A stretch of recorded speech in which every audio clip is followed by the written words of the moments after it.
இந்த வினாத்தாளிலே பகுதி ஒன்றில் 6 தொடக்கம் 10 வரையான வினாக்கள் சரியான உச்சரிப்பை தரும் விடையை தெரிவு செய்வதாக அமையும். அதாவது சரியான ப்ரொனன்சியேஷனை தெரிவு செய்யும் வினாக்களை உள்ளடக்கியதாக அமையும்.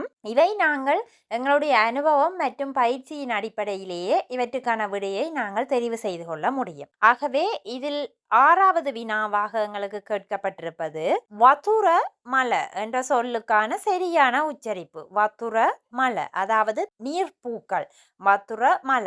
ஆகவே இங்க மலவுக்கான சொல் ஏற்கனவே எங்களுக்கு தெரிந்தது மல, மா ல, அதாவது சின்னலானாதான் நாங்கள் இங்கே பாவித்து கொள்வோம். வத்துரவுக்கும் எங்களுக்கு தெரியும். ஆகவே இங்கே சரியான உச்சரிப்பாக முதலாவது வத்துர மல நீர்ப்பூ என்பது இதன் தமிழாக அமையும். ஆகவே 6வது வினாவுக்கான சரியான விடையாக முதலாவது விடை அமையும். 7வது பத்தர பிட்டுவ, அதாவது பத்திரிகையின் ஒரு பக்கம், பத்தர பிட்டுவ. அப்ப இங்கே பத்தர பிட்டுவ என்பது சரியாக 2வது விடை எங்களுக்கு பத்தர பிட்டுவ என்பதன் சரியான உச்சரிப்பை தருவதாக அமைகின்றது. 8வது வினா பிட்ட கொட்டுவ, அதாவது புறக்கோட்டை என்ற ஒரு இடத்துக்கான சிங்களம். பிட்ட கொட்டுவவுக்கான சரியான உச்சரிப்பாக 3வது உச்சரிப்பு எங்களுக்கு பிட்ட கொட்டுவவுக்கான சரியான உச்சரிப்பை தருகின்றது. 9வது கேள்வி கிராம நிலதாரி. கிராம நிலதாரி இது நாங்கள் தரம் 6லிருந்து 11 வரை கல்வி கேட்கும் போது அந்த பாட புத்தகங்களில் எங்களுக்கு வருகின்ற சொற்களாகவே இவை அமைகின்றன.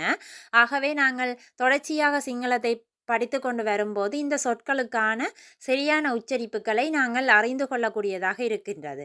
ஆகவே இந்த கிராம நிலதாரி என்ற சொல்லுக்கான சரியான உச்சரிப்பு எங்களுக்கு முதலாவதாக இருக்கின்ற உச்சரிப்பே சரியானதாக இருக்கும். கிராம நிலதாரி, கிராம சேவையாளர். இறுதி வினா இதிலே 10வது வினா கம்போல ஹரஹா. கம்போல என்பது கம்பளை என்பதற்கான சிங்களம்.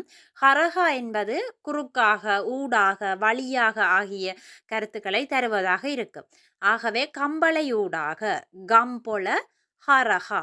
இதுக்கான சரியான உச்சரிப்பு எங்களுக்கு 2வது சரியான உச்சரிப்பை தருகின்றது. கம்போல ஹரஹா, கம்பளை ஊடாக.